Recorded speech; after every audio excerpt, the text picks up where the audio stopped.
When we wrote the book Hold, because we started with a book called The Millionaire Real Estate Agent, and then we found out that that agents that help clients build wealth actually do better. Imagine that, right? And so we found that out, and so we created another book called The Millionaire Real Estate Investor, so that real estate agents could help their clients grow and build wealth. And then Janice and I with some friends, and we wrote this one because it's the safe and secure way. There's lots of people that think, oh, I'm not sure if I can or if I should, or man, I knew people that lost money when the real estate market went down and they had to sell the property because they had negative cash flows and all this negative information. And what's interesting to me is, and maybe to you as well, is how many people do you know that grab the negative information and ignore the positive? Anybody? Right? So, I'm part of Kenny Klaus' team, the Klaus team, and the reason that I'm part of the Klaus team is because they help people build wealth. In fact, Rick, the guy who's sitting all the way in the back there, helped one of my friends on Sunday night compete with 10 other offers, and she was so excited. She got a house in Gilbert on the water, and she's so thank you, Rick, for making that happen. But I'm going to tell you that the Klaus team sells more houses in a year than most real estate agents sell in their entire lifetime. And so that's why we're a part of it. And I'm also part of TCD Property Management Services.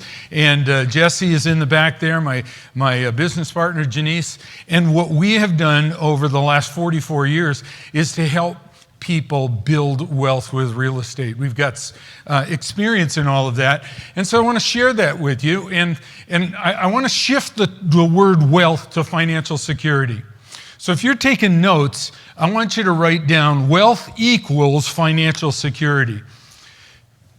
And then if you're taking notes still, wealth equals financial independence. So we're not talking about being Jeff Bezos. We're not talking about being Elon Musk. We're talking about somebody having the financial security and independence that means that they have the money that they need to fund their life, without having to go to work. Anybody interested? Okay, so that's what we're talking about. Now, when we talk about safety and security, look, Kyle talked about saving, and he talked about knowing and understanding how money works.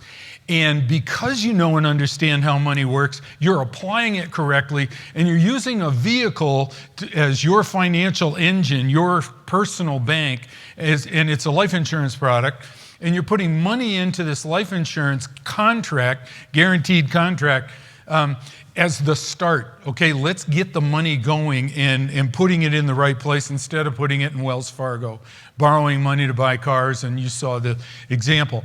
One of the things we talk about is effective cash management, right? So the first thing that we recommend is, look, you need the discipline. If you're going to be an investor, you need the discipline to be managing your cash effectively and at the base level. And this is a triangle. The triangle is the most stable form or structure that you can have. So number one, savings. 3 months worth of emergency, the major expenses reserves. You got the money put away, so you're good to go. The second part of it is understanding debt, good debt and bad debt. Kyle just explained to you about bad debt being debt that you borrowed from somebody else and you have to make the payments. Good debt is where you borrow the money and somebody else makes the payments for you. Anybody interested? You get to borrow the money, somebody else gets to pay it off for you. Understanding good debt versus bad debt. And then making sure that you've got your health insurance and that you've got your liability insurance, your coverages, and that's the foundation, making that work. The second part is having a living will, the healthcare power of attorney, and an estate plan. And the reason I put that in there is because I have a very good friend of mine, whose husband died of a heart attack in the kitchen at the age of 31. and left the family a mess because there was no will, there was no living trust, there was no estate plan, there was nothing, and they had to figure out what to do with it. And by the way, anything that he owned went to the state of Arizona, and it took him over a year to go through probate. So, second part of being smart with money is managing your cash and managing your future to make sure that it doesn't become a mess. Now what happens is, now we're going to talk about investments, because financial security, financial freedom, financial independence, that's what our goal is, right? So this is you working for money. This is money working for you. And so while Kyle says we don't pay attention to return on investment, I pay attention to return on investment. I want to make sure that I've got my money invested. I'm saving over here, and I'm an active member of this. It's like I wish that I knew about this infinite banking system when I was 40. And I was talking to a friend who's here, and we were talking about when we had to cash in our life insurance policies back in the day when things weren't going as well for us. And man, if only I'd have known I could borrow against it instead of cashing it, I'd still have it today. Okay, anyway, money working for you. So why to invest? So number one reason to invest is freedom. Freedom to do what? Freedom to choose not just am I going to go to college, but where am I going to go to college? You're going to go to community college? That's what I did because it was cheap and I could afford it. I didn't go to Harvard because I couldn't afford it, and my grades weren't good enough, but don't tell anybody that, right? Okay. What about financial independence? Do I keep working? Do I love what I'm doing? Am I making the life that I want for myself in my job, or do I have the ability to say, you know what, I want to go do something else? That was so awesome to see that lady down in Honduras. And she was down there with her aunt and her aunt-in-law, I think she said. And so she's got family members and travels down to Honduras in order to change the life of those people. How many of you have the financial independence? Just take 3, 4, 5 weeks off and go down to Honduras. Okay. How about travel? Most of us like to travel. And I don't know if you noticed, but Kyle was tall, I'm taller. And I happen to be 6'6", and most of it's right here in my legs. And so traveling regular coach is painful because when I sit down, my knees are already against the seat in front of me before the guy tries to put it back, right? So travel. Do you travel coach or do you travel first class? Do you have the ability to make that decision on what it is you're going to do? And how about philanthropy? And what Kyle was saying was, you know what, if you use this program, not only can you give, but if you continue in the program, you're able to give more. And then finally, healthcare. How many of you have been to the motor vehicles department, walked in and tried to get service at the motor vehicles department? Anybody? Anybody? That's kind of an example of what government service looks like. But we think government's going to take care of our health care. Or, has anybody ever gone to the Mayo Clinic? Totally different.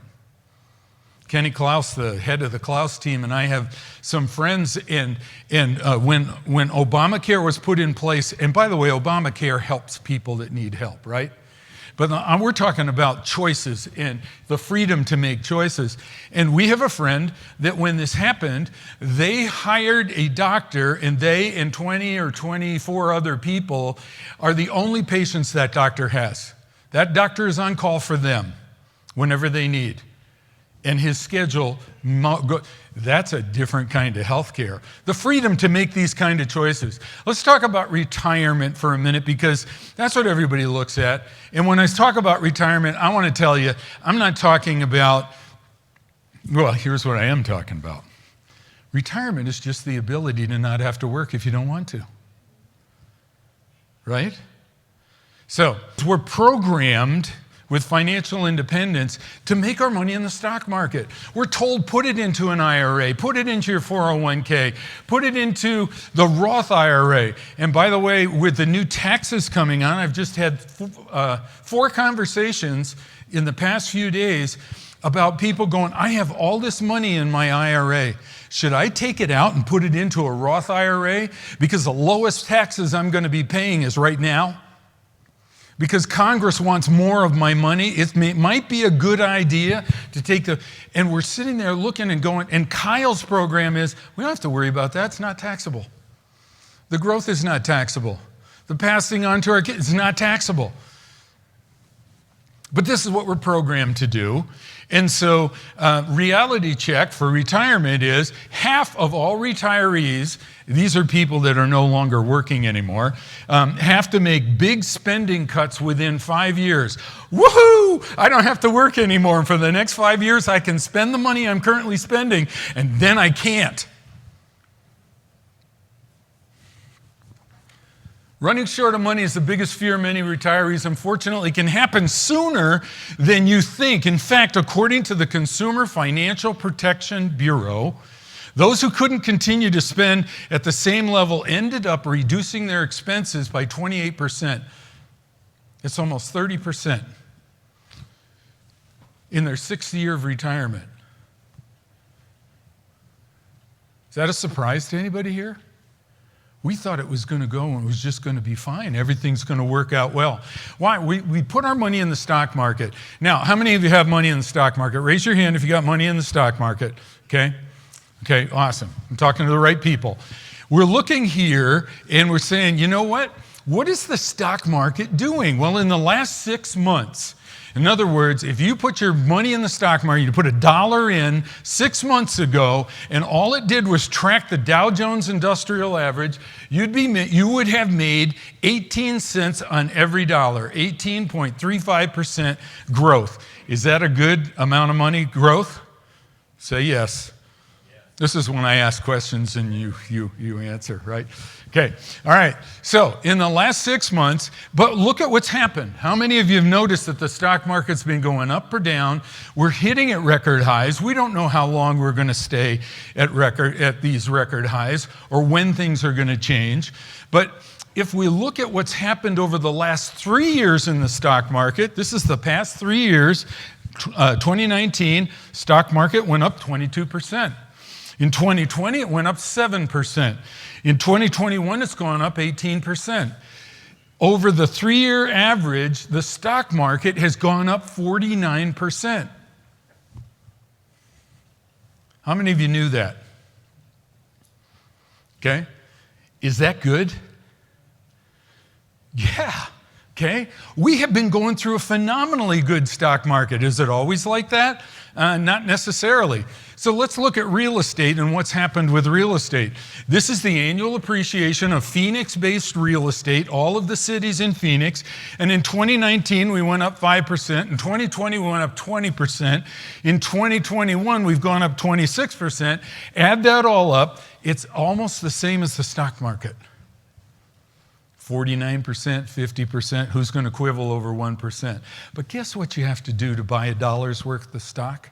How much money do you have to put into $1 worth of stock to own it? $1. $1 worth of stock. You give me $1, I'll give you $1 worth of stock. How much do you have to put into real estate? What kind of a down payment would you have on real estate as a typical investor? Because we invest in the stock market, we invest in real estate. What's a typical down payment? 20%? Could you do it for 10? Could you do it for 5? Here's the thing. You would control an asset with 20% down that just went up 50% over a 3-year period of time, but you only had to put 20 cents of the dollar down. You can't do that in the stock market. You can do that in real estate. And by the way, if the money's coming out of your infinite bank and the positive cash flow coming from, and I'm going to show you positive cash flow in just a minute, and the positive cash flow is coming from the renter, and the renter's doing 2 things. They're paying down your good debt. It's the money you borrowed that they're paying for. And there's more on top of that, and you put that money back into your infinite bank. Can you see what could be happening? This is why we're coming together. Now, here's the thing. I just showed you the stock market made 49% in the last 3 years, and that's phenomenal. But I went back over the last 20 years, and I said, what's the Dow Jones Industrial Average done? And so there's some years that are in the red, and there's some years that are in the green, and the green years are positive years, the red years are negative years. And interestingly, the average return on investment from the Dow Jones Industrial Average is 6%. Oh, remember when Kyle said, oh, people just put their money into a money manager and they put it into a mutual fund in your IRA or in your 401k, and it grows, and some years it's up, some years it's down. Here's the average, 6.6%. This was just in the Wall Street Journal a couple of days ago, and the question, or the headline is, 5 reasons why the stock market might be weaker in 2022.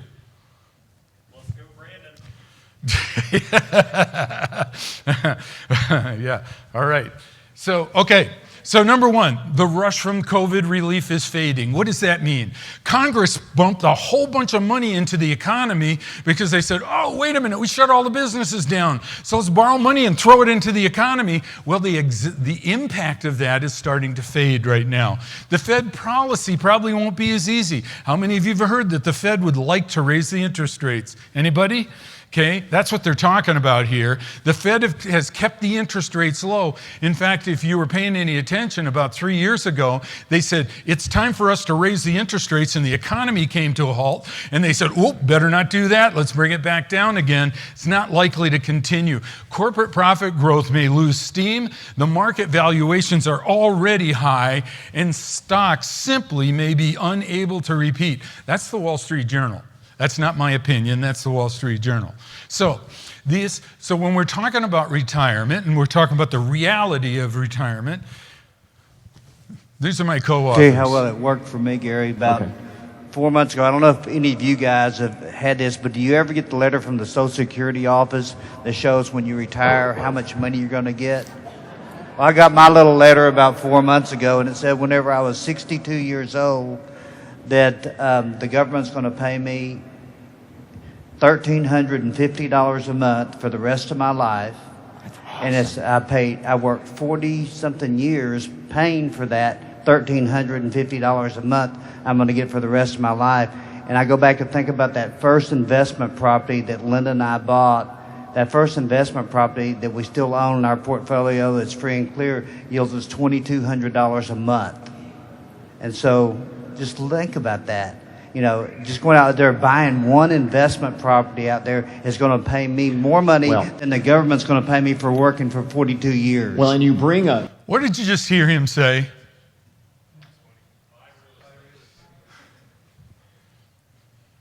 Yet this is what we think about in retirement. Well, I'm going to have Social Security.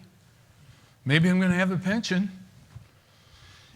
And then we just heard all of these people that in 5 years after they retire, they have to reduce their lifestyle by a third. It's crazy. It's crazy. So let's talk about some solutions. And let's talk about the very first step. So get your cell phones out because I'm going to have you do a little bit of math, right? This is the very first step to building financial independence. And if you don't know what your goal is, how do you know when you hit it? If you don't know what your goal is, how do you know? So get your cell phone out, and what I want you to do is I want you to take the cell phone, open up the calculator app, open up your calculator app, and then turn the cell phone landscape. Okay, you know what I mean by landscape? You're going to turn it this way.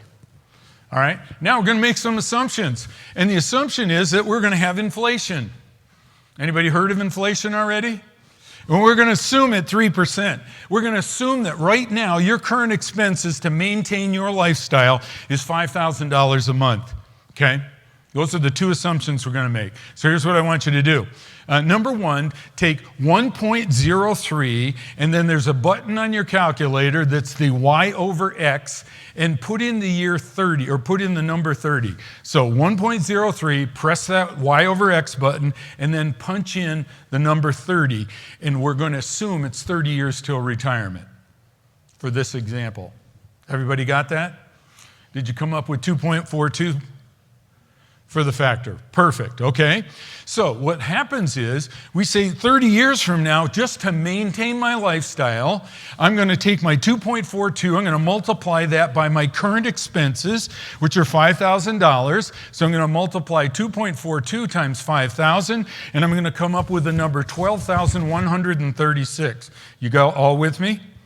Okay, that's how much you need to be making per month to maintain your lifestyle, not to do 3 times better, to maintain your lifestyle.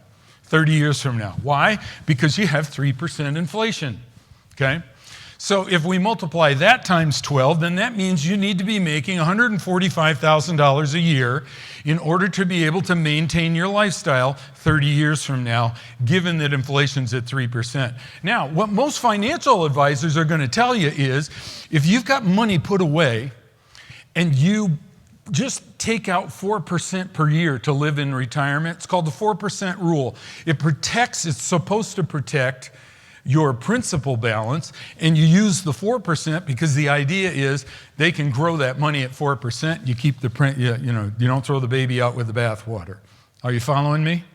So if you take the 4% rule and I need $145,000, that means I need to have saved $3,600,000 in order to be able to maintain my lifestyle. Does that surprise anybody? Think about this a second. How many months are there in 30 years? What's 30 times 12? 360 months. Oh, all I have to do is save $10,000 a month and I'll be able to, but how much am I making? I'm making 5, but I only have to save 10. The bottom line is you cannot save your way out of this, which is why people are using their infinite bank not just to accumulate the cash, but then to take it and to invest it in other areas, okay? So now let's assume that all we're going to do is take it to 4%. Now I need $4.8 million. So if inflation was 3%, here I need 3.6 million. If inflation only goes to 4%, I need 4.8 million. What's the current inflation rate? Anybody know? Shout it out if you know what it is. Yeah, it's a little over 6 right now, right? And it's been running at 5, and it's a little over 6, but don't worry, the government says it's not going to stay there, okay? So the ROI makes a huge difference. My return on investment makes a huge difference. So let's say I had $20,000, I'm going to invest it for 20 years. I'm going to put it in the bank and I get 2% interest on it. 20 years from now, I'll have $30,000, okay? Not bad. Let's say I put it in the stock market, and let's just go with the Dow Jones Industrial Average. Instead of 30, I'm going to have a little over 60,000.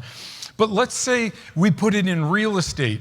In real estate, we can get an 8% return on investment. If you don't know somebody that can get you a minimum of an 8% return on investment, you're not working with the Klaus team. We'll show you how to make that happen, okay? But what about 12%? Because that's the historic appreciation. Now we're at 200,000 or 15%. It is not hard to make 15% return on investment in a real estate investment. Why? Because you don't have to put a whole dollar up to buy a dollar's worth of real estate. You can put 20 cents up and somebody else will pay the other 80 cents off for you. Good debt versus bad debt, right? Okay. So if I bought a house today for $100,000, 20 years from now, same example, I held it for 20 years and I sold it for $100,000. Is that a good deal? Would you buy that? Neither would I, right? But here's the deal. If I only put 20% down and over that 20-year period of time, I had a break-even cash flow. What that means is I didn't take any money out of my pocket, I didn't put any money into my pocket, but all of my expenses were covered and my mortgage was paid off. My return on investment for an investment you wouldn't even think about is 8% per year, every year for 20 years. How much was the stock market averaging? Now, when we wrote the book, we did some research on it, and we found out that historically, real estate goes up, and for the last half of a century, real estate has gone up 4% is the historic appreciation across the country. Is Phoenix done better? Say yes. Yeah, well, that's where we live, but that's across the country historically. So the same deal, 20% down, my ROI goes to 12%.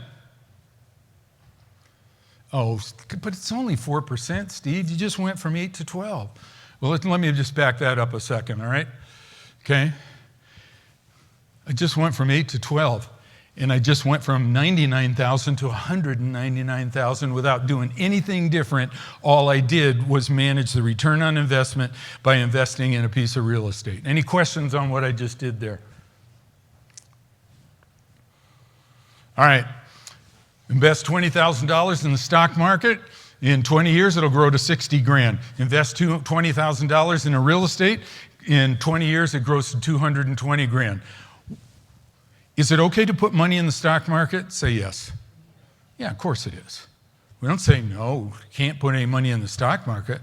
What we're saying is if you're thinking like a banker and you're putting your money over here into your bank and now you're going to take your money out and put it into an investment, now the question is, what's the better investment?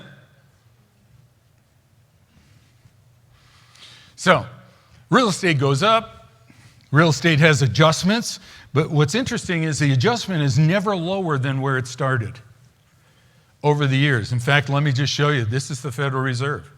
And the Federal Reserve has tracked it all the way back here in the 1970s. And it went up and came down and went up and came down and went up and came down. Never came down below where the previous low was. Real estate has been consistently growing. Wow, isn't that kind of like the chart that Kyle just showed you with 4%? And we saw the compounding of the interest on that chart. Same thing here. What if you had your money compounding in two different places? Oh, how would that look? Now, I just talked about inflation, and I'm just going to mention it a little bit about inflation because we're facing it. How many of you know that we paid $1.30 a gallon less for gas at the same time last year? Okay. So the Fed says, you know, it's okay. We uncapped our 2% target. They used to say we're going to slow the economy down so that it goes at 2%, but they're not slowing it down now. They're going, oh, it's going even higher. Car rentals up 74%. Used cars, the price on used cars up 42%. Look at these numbers. How many of you noticed it costs more to go to a restaurant? How many of you noticed that the cost of chicken wings has gone up so much they're selling chicken thighs now? Right? We're experiencing inflation. So what do we do with this, okay? The producer price index hits a high following the government spending binge. What did Biden just sign yesterday? Oh, another $1 trillion. And what are they trying to put in? Another multiple $1 trillion bill, and it's creating the inflation. So the Fed chairman finally, and this was in July, said, you know what? It could be more than expected. We could have more inflation. Why am I going into all of that? Because we're living in a time right now that's unprecedented. This is the money supply growth, and let's go back to 2012 right here, and you can see this blue line, and this is the growth in the money supply. And then when we get to 2020, and we hit a recession last year in 2020, and we had COVID last year in 2020, so what did the government do? They decided to stimulate the economy. We've never seen anything like that before. And it didn't stop. They're still doing it in 2021. And the 3.5 or 4 or $2 trillion that they want to do still before the end of the year, that's not even calculated into any of that. Never experienced anything like that before. So then the question is, what do I do? If inflation is going to make my dollars worth less and less, where do I go? So one of the things is Treasury inflation-protected securities, which is really cool, except if you're paying attention to return on investment, how much are T-bills paying right now? It's about 1.5%. What was the amount Kyle said you could build in yours? Now they said, we'll sell you a Treasury bill or a Treasury bond, and we'll sell it to you at whatever that rate is. And if inflation goes up, we'll ride it with inflation. But the rate of return is already lower than what you can get in your infinite banking account. The next thing is commodities, gold, silver, copper, and real estate. And by the way, if you bought a single family home, what's a house made out of? Commodities. Concrete, copper, asphalt, lumber. Oh, commodities are a good thing to invest in, and real estate's a good thing to invest in? Okay, so can real estate hedge against inflation? This is from Investopedia, and Investopedia is actually a Wall Street thing. They sell stocks, but real estate's one of the time-honored inflation hedges. In other words, if the government is inflating our money or deflating our money right now, where should we have it? Well, number one, if we've got a guaranteed compounded rate of return, and then we can borrow against it and we get a higher rate of return, and we can get a higher rate of return than what it costs us to borrow against, hey, isn't that what a bank does? Turn to the person next to you and say, hey, that's what a bank does. Okay, so what's the smart money doing? And this is the builders, and they know that it's happening. And so Wall Street is buying up family homes because look at what this thing says. The rent checks are too juicy to ignore. And then we've got millions are house rich but cash poor, and Wall Street landlords are ready. What's the smart money doing? American Homes for Rent, which owns about 53,000 houses. This is totally new. 10 years ago, we didn't have these companies owning single-family homes for rent. Wall Street's been pulling their money out and buying houses, which is part of the reason why we have a shortage here in Arizona. The other reason is we've been growing too fast, haven't been able to build as many houses. Okay, Invitation Homes resumed buying 200 million worth of homes, and it's going on and on and on, and it just keeps increasing. Why do we have a housing shortage in Phoenix? Well, here's our population growth over the past few years, and here's the number of houses that we built. And so that gap is getting bigger and bigger and bigger. And unfortunately, it's going to take years to catch up because we've been doing this for 12 years. And so for us to even catch up, so why am I saying this? I'll tell you exactly. Because all of your friends that know everything about real estate are going to tell you, yeah, you missed it. Now's not the time to buy. Prices are too high. Man, if you could have only bought before. And you're going to hear all that kind of, the same misinformation that they're going to tell you about the life insurance. Oh, it's not a good investment. And you've already learned it's not an investment. This is. And this is why we're seeing the pot go up. Look at what else is happening here, okay? This is Phoenix, Arizona, with a 20% down payment. And so here's the average monthly rent on a property in the Phoenix area. Here's the average mortgage payment. The difference between the red line and the blue line is called positive cash flow. What's it called? Positive cash. That's money you put into your pocket. Okay? Or you can choose to pay off a loan quicker with the positive cash flow. So let's talk about the safe investing strategy because I only got a couple minutes left. And I want to talk to you about a strategy that if you employ this strategy, all of those choices for financial independence, all of those choices you get from financial security, all of those choices you get because our definition of wealth is not Jeff Bezos. It's not Elon Musk. It's having the money that you need to fund your lifestyle or your mission in life without having to work for it. That's our definition of wealth, okay? So let's talk about how do we do that safely. Step 2, know what your strategy is. So we just determined that you only need to save $10,000 a month for the next 30 years and you'll have enough money to keep your lifestyle. Or you could put money into an investment and the investment would help you do that. Okay, we know what the need is. So if it's 20 years, and by the way, if you're not going to retire in 30 years and it's 20 years, you use that 1.03 with the Y over X and put in 20 or put in 10. Put in the number of years till you want to be retired, how much you're going to need, right?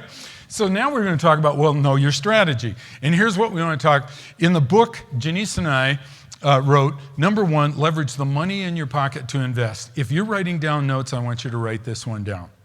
Ready? Cash is not an asset.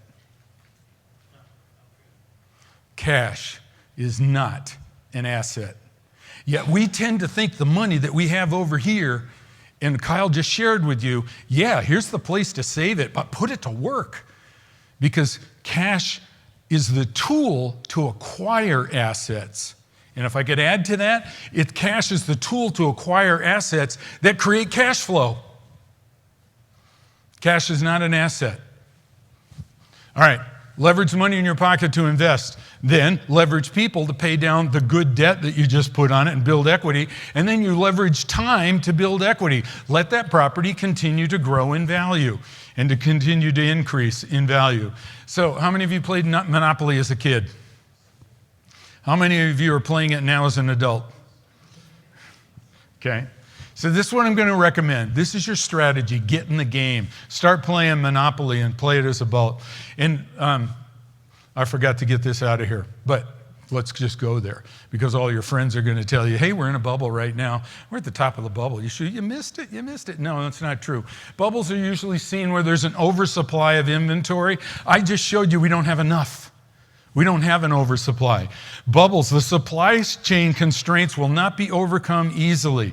Did anybody see 60 Minutes on Sunday? If you go and you take a look at 60 Minutes, you will see why this supply chain thing, we're going to be dealing with it next Christmas. It's not going to be solved by this Christmas. Okay, it's not going away quick. The sound market fundamentals will help heal the market. In other words, if we do the right things, the market will heal. If we don't, it won't. And that's as political as I'm going to get. Okay, creating financial security. How are we going to do it? We're going to get in the game. So we're going to play Monopoly for real. And let's make a couple of assumptions. We're going to start with $75,000. Okay, $75,000. Where are you going to get it?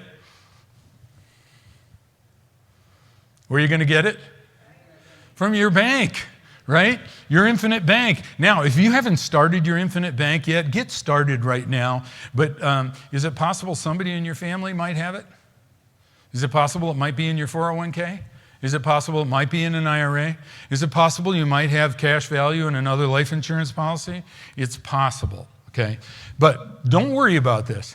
I don't care if it's $7,500. The principle's still the same. We're going to start with $75,000. We're going to buy one $300,000 house, okay? I'm going to put $60,000 down, which is a 20% down payment. I'm going to pay 4% interest. Todd, is that close on investor mortgage now? 4%? Okay, he's like the number one loan officer in the country. So thank you for being here. All right, at 4%, and at that rate, you should have about a $250 a month positive cash flow. With 20% down, I'm going to buy this, okay? And that's $3,000 per year. Now, what I'm going to do ultimately is I'm going to add that to the principal balance, but first I'm going to make sure I got enough money in my reserve account to cover any emergencies, right? Okay? All right. If I do this and put it against, the loan will pay off in 20 years, not 30 years. I'm going to get a 30-year fixed rate loan, right? And so let's assume the property appreciates at 4% per year. What does that look like? What just happened? Well, 20 years from now, our $300,000 house is now worth $540,000. 20 years from now, the tenant has paid my mortgage off for me. I owe nothing. I now have, and then if we increase the rents at 3% per year, just assuming a 3% inflation rate, I'm going to be making $42,000 a year in cash flow from positive cash flow, which is $3,500 a month. Now let's go back to the example with the calculator. How much did I need per month in order to maintain my lifestyle 30 years from now if I'm making $5,000 a month right now? How much did I need? Anybody remember the number? Okay, $12,000, okay? Am I on my way? All I did was do one. Now, what next thing I'm going to do is I'm going to keep playing, right? So I started with $75,000. I bought that house. I put $60,000 into that property. I still have $15,000 in my savings, so I have some money if I needed it. But I'm going to continue to save, and I'm going to put $2,000 a month away. I'm going to start saving like crazy, and in 2 years, I now have enough money to go buy another house. I do it. I go out and I buy the next one. I keep doing that, and over a 9-10 year period, I'm sitting here with $14,000 worth of passive income, mailbox money, money that comes without working for it. Money when you're sitting in London wondering what to do today, the money showed up in your bank account. In a 10-year period of time.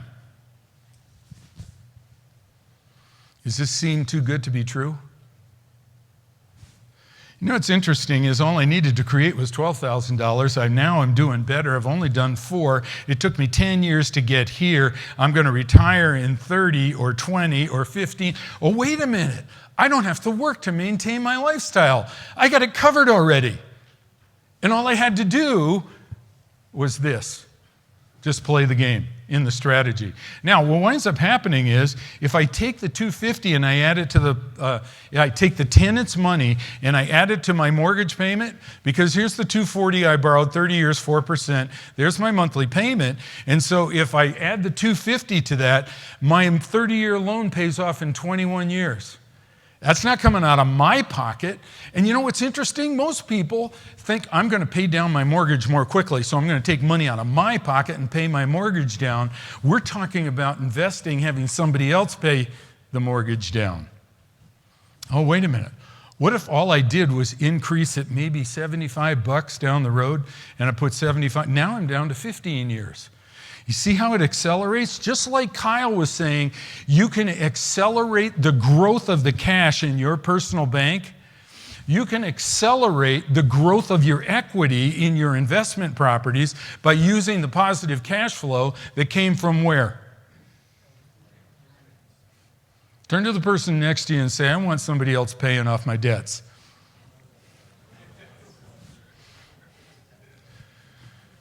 So what if I don't have the money? What do I do? Where do I go get it, right? If you don't have it right now, what if you just shared it with somebody else?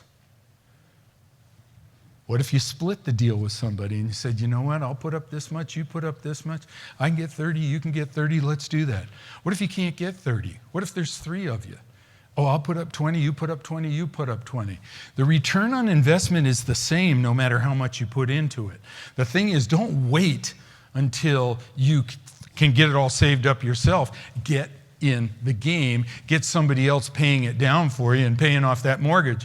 What if you rent the house you're living in and buy another one with a down payment that you can afford? What? But I like my house. So do I. When do you want to be financially independent? You want to stay in your house? Or do you want to put that to work? And instead of making a 20% down payment, you come in and say, okay, let's just buy a new house right now. And we'll put in 5 or 10% down. Could that happen? Say yes. Okay. All right. Using a self-directed IRA to buy one and save up in your bank account to buy the second one or the next one or the next one. What's a self-directed IRA? Most of us know that our 401k and our IRA is put into Merrill Lynch or Fidelity or one of those companies, and they take care of it and they manage the money, just like Kyle said. It's what we're trained to do. We're trained to give them the money and hope they make us a good return on it. And some years they do and some years they don't. But we hope it's all going to get. In a self-directed IRA, you can take that money in the IRA, you can take that money and you can buy a house with it. You can lend somebody money with it. You can buy gold or silver with it. Oh, wait a minute. Commodities? Real estate? We're going into inflation? You suppose this might be a good idea? Okay. Look.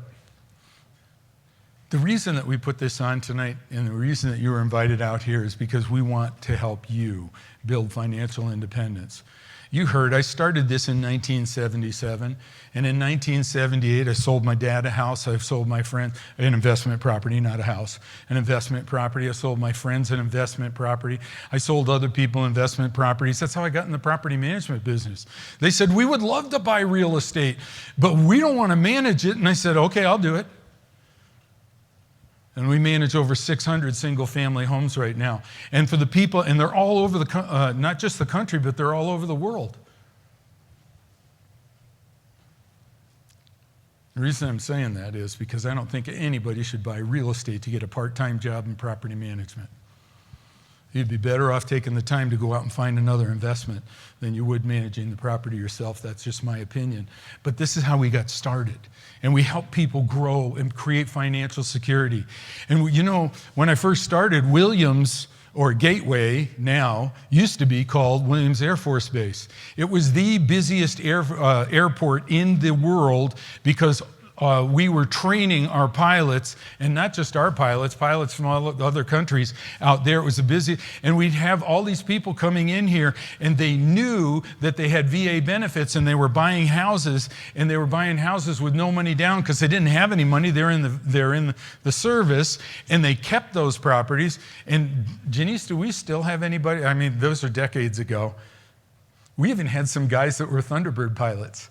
They went from learning how to do it to become pilots in the Thunderbirds. Why? Because they knew that they were going to get a military pension. They knew that they were going to get military benefits, those kind of things. But that didn't provide wealth for them. That didn't provide the lifestyle they were looking for. They were looking for a lifestyle bigger than that. And they knew if they held on to the real estate, had somebody else pay it off for them, they'd be good. So how do you get started with this? Number one, take a look.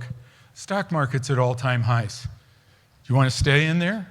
You want to take some of your winnings off the table? It's like going to Vegas and just saying, hey, keep it all rolling, keep it all rolling, keep it all rolling. Do you want to take some of your winnings off the table? If you take them off the table, put them into a stable investment, because the stock market's a paper investment.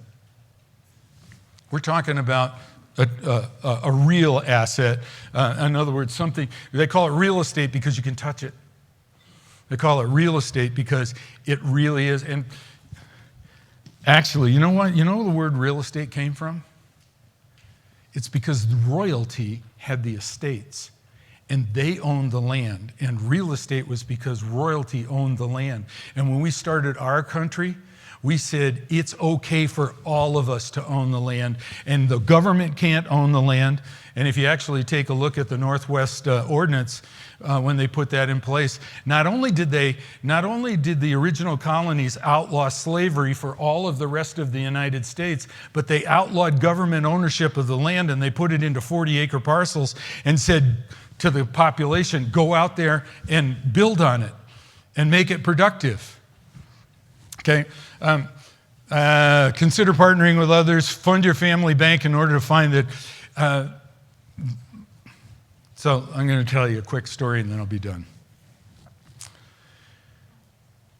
My mother and father-in-law moved to Arizona because we did, and their grandchildren were here in Arizona, and their kids were here in Arizona, and so they moved from New York to Arizona. He was in upper management at Zale Jewelers, and he wanted to be transferred out here. And they said to him, we don't have a store that can support you or your salary. And so they put him off for a year. They put him off for another year. They put him off for another year, and he quit. And he lost his, he had a little bit of savings left, but he lost his retirement from the Zale Corporation. So he's working at jewelry stores here. Long story short, he helped me build the property management business and that kind of thing. And then he got ready to retire. And so my wife and I bought a cabin up in the mountains, and we allowed them to live in the cabin. We didn't allow them to live in the cabin. My wife didn't want them cruising in the RV anymore, so we found a place to permanently plant them, right? And so we have this cabin up there, and then when they decided, you know what, we really want to be closer to hospitals and things like that, they bought a house down here. And he passed away, and then a number of years ago, Grandma came to us and said, you know, I don't want to take care of the house anymore. And so I said to her, I said, you come and live with us, and we'll take care of the house. And she said, well, let's just sell it. And I said, well, Grandma, what if we held on to that, and Matt, my son, her grandson, who's a firefighter and does not make a lot of money, I said, you know what? He'll have college taken care of for your great-grandchildren. What if we did that? And she thought about it a minute, and she goes, she didn't argue with me, but she said, do they know which day the garbage goes out? Said, yeah, Grandma, we'll take care of that. The property manager will take care of that for you, no problem. And she thought another minute, and then she goes, who's going to pick the citrus in the backyard? I said, Grandma, we'll get that. Don't worry about it. We'll get that taken care of. So with those two problems solved, she said, okay, let's hold on to it. Her net proceeds out of that sale would have been $30,000. If she'd, and I sold you the example, she was going to put it into a CD at 2%, and by the time the kids are ready to go to college, she would have had $40,000 or $45,000. Woohoo! We kept the loan on there. The tenants paid the loan off. Property value's gone up like crazy. Her oldest grandson is 12 years old right now. Her youngest grandson is 10 years old right now. We currently have about $300,000 worth of equity in that house in less than the time it took to save to go to college. I believe that this is a multi-generational problem with a multi-generational solution. Grandma made sure that her great-grandchildren are able to go to college. It's already paid for.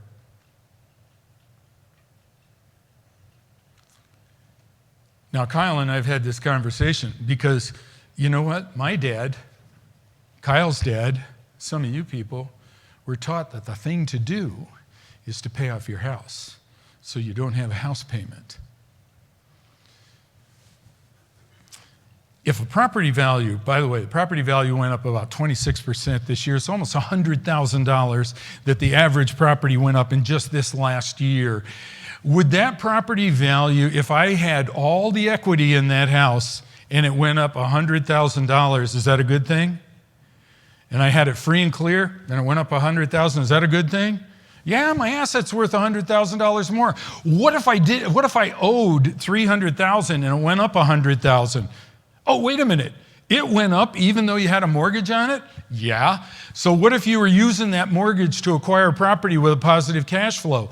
There's advertisements on the radio and on the TV about what's called a reverse mortgage. And the advertisement is saying to the typical person in the middle class, hey, put a reverse mortgage on your house, and then you never have to make a payment, but you're going to have some money coming in so you can go and do what you want to do. What if they took a reverse mortgage on their property? Think about this a second. Property's free and clear. They take a reverse mortgage on the property. They pay how much in payments?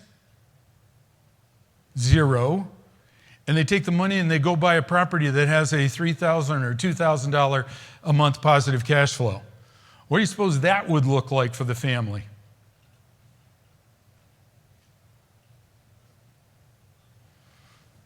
We're part of your team. We'll help you. We'll create win-win partnerships. But start thinking about this. Don't think about this as, I got to do this. It's like, we need to do this. And Kyle's putting together the family bank and the opportunity to help multiple generations. And what we're talking about is, okay, how do you think like a banker? How do you act like a banker? And what would a banker do? By the way, who owns most of the big buildings around? Banks and insurance companies, right? Okay. If you already own a home, consider moving, renting your home, using your equity to purchase a rental. So Rick, I told you about him. He's sitting right there at the back. And he had my friend Barb, and Barb came down from Seattle, and she goes, man, I just love downtown Gilbert, and I want to own a rental property down here. And Sunday night, Rick, she went up against 10 other offers, and Rick got it through for her. She was the one who got to buy it. Guess what happens? There's 9 other people that are disappointed and go away, but she got it. Why? Because she had somebody representing her well in this market to acquire properties that are continue to appreciate. They're going to continue to go up in value. Why? We don't have enough of them for the population growth that's coming in here, and it's taking a long time, and now it's going to be even longer because the builders can't get lumber, and they can't get laborers, and they can't get the concrete, and they can't get all of the things they need to build a house. Get in the game. All right, I just want to show you this because she's 26 years old, name's Lauren. She's in, I'm going to blow up this email for you. She said, last week we closed on our first investment property. It was 100% because of all the help you gave us, the team we're talking about. We have a cash flow of $185 a month, immediate occupancy, literally the day after closing, they moved in.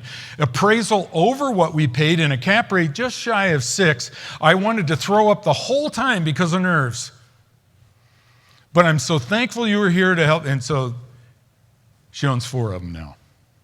She's 26 when she wrote that. She's 29. Get in the game. Get in the game. Get in the savings game. And then start thinking like a banker. Start thinking, what would a banker do? How do we make this happen? How do I do this? We wrote a book about it, the safe, secure way to make that happen. We got the team to help you win in this particular market. We've got the mortgage products that you need in order to help you get good debt, not bad debt, good debt. What's good debt? That's debt that somebody else makes your payments on. They pay it off for you. We've got the team to put all of that together. So, and Kyle put all of this together. So I'm going to end by asking you to give him a hand for making this happen.